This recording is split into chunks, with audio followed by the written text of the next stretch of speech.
Africa से भारत तक आदि मानव का सफर कल्पना कीजिए, आज से हजारों नहीं बल्कि लाखों साल पहले की दुनिया की। न सड़कें थीं, न गाड़ियां, न शहर थे, न मोबाइल और न ही कोई देश या सीमा।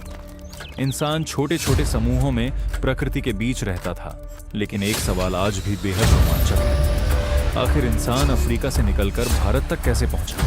क्या वह किसी एक रास्ते से आया था? क्या वह समुद्र पार करके भारत पहुंचा और भारत आने के बाद वह कहां-कहां फैला? आज की इस वीडियो में हम इसी रहस्य की वैज्ञानिक कहानी समझेंगे। वैज्ञानिकों के अनुसार आधुनिक मानव यानी होमो सेपियंस की उत्पत्ति अफ्रीका में हुई। अफ्रीका में मिले प्राचीन मानव अवशेष और आनुवंशिक प्रमाण बताते हैं कि हमारी प्रजाति का विकास वहीं हुआ। लेकिन उस समय का इंसान आज की तरह नहीं था। वह प्रकृति पर बहुत ज्यादा निर्भर था।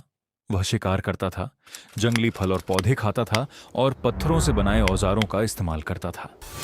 धीरे धीरे मानव समूह अफ्रीका के अलग अलग हिस्सों में फैलने लगे और फिर शुरू हुआ इतिहास का सबसे बड़ा मानव प्रवास, अफ्रीका से बाहर निकलने का सफर। अफ्रीका से बाहर निकलने की शुरुआत लगभग 60,000 से 70,000 साल पहले आधुनिक मानवों के बड़े समूह अफ्रीका से बाहर फैलने लगे।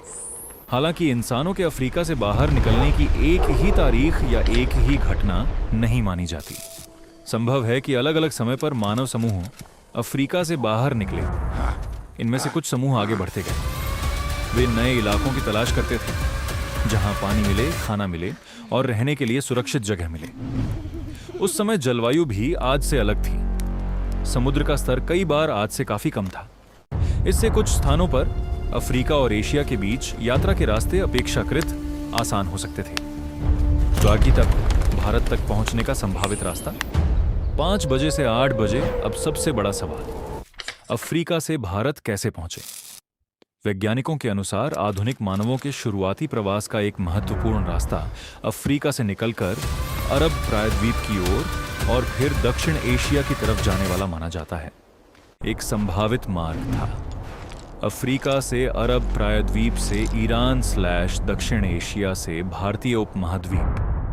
कुछ समूह समुद्र के किनारे किनारे आगे बढ़े होंगे। यह जरूरी नहीं कि वे एक ही बार में हजारों किलोमीटर की यात्रा करके भारत पहुंचे हों, बल्कि संभव है कि कई पीढ़ियों में धीरे धीरे समूह आगे बढ़ते गए हों। एक परिवार किसी क्षेत्र में कुछ साल या पीढ़ियां रहा, फिर उसके कुछ वंशज आगे बढ़ गए। इस तरह हजारों वर्षों में मानव आबादी बहुत बड़े भूभाग में फैल सकती थी। क्या आदि मानव समुद्र पार करके भारत आया? क्या शुरुआती इंसान नाव बनाकर समुद्र पार करता था? इसका सीधा जवाब देना आसान नहीं है, लेकिन पुरातात्विक और आनुवंशिक शोध से पता चलता है कि मानव बहुत पुराने समय से समुद्र और तटीय इलाकों के आसपास रहने तथा पानी के छोटे रास्तों को पार करने में सक्षम था। भारत पहुंचने के रास्ते में अरब सागर का क्षेत्र महत्वपूर्ण रहा होगा। कुछ मानव समूह संभवतः तटीय रास्तों का इस्तेमाल करते हुए आगे बढ़े, लेकिन हमें यह नहीं समझना चाहिए कि उन्होंने आज की तरह बड़ी नावें बनाकर समुद्र यात्रा की थी। उनकी यात्रा बहुत अलग थी, धीमी, कठिन और प्रकृति पर निर्भर। भारत पहुंचने के बाद क्या हुआ? घने जंगल, नदियां, घास के मैदान और अलग अलग प्रकार के जंगली जानवर मौजूद थे। मानव छोटे समूहों में रहते थे। वे शिकार करते, फल और कंदमूल इकट्ठा करते और पत्थरों से औजार बनाते। भारत में अलग अलग स्थानों से मिले पुरापाषाणकालीन औजार इस बात का प्रमाण देते हैं कि बहुत प्राचीन मानव यहाँ लंबे समय से रहते आए हैं।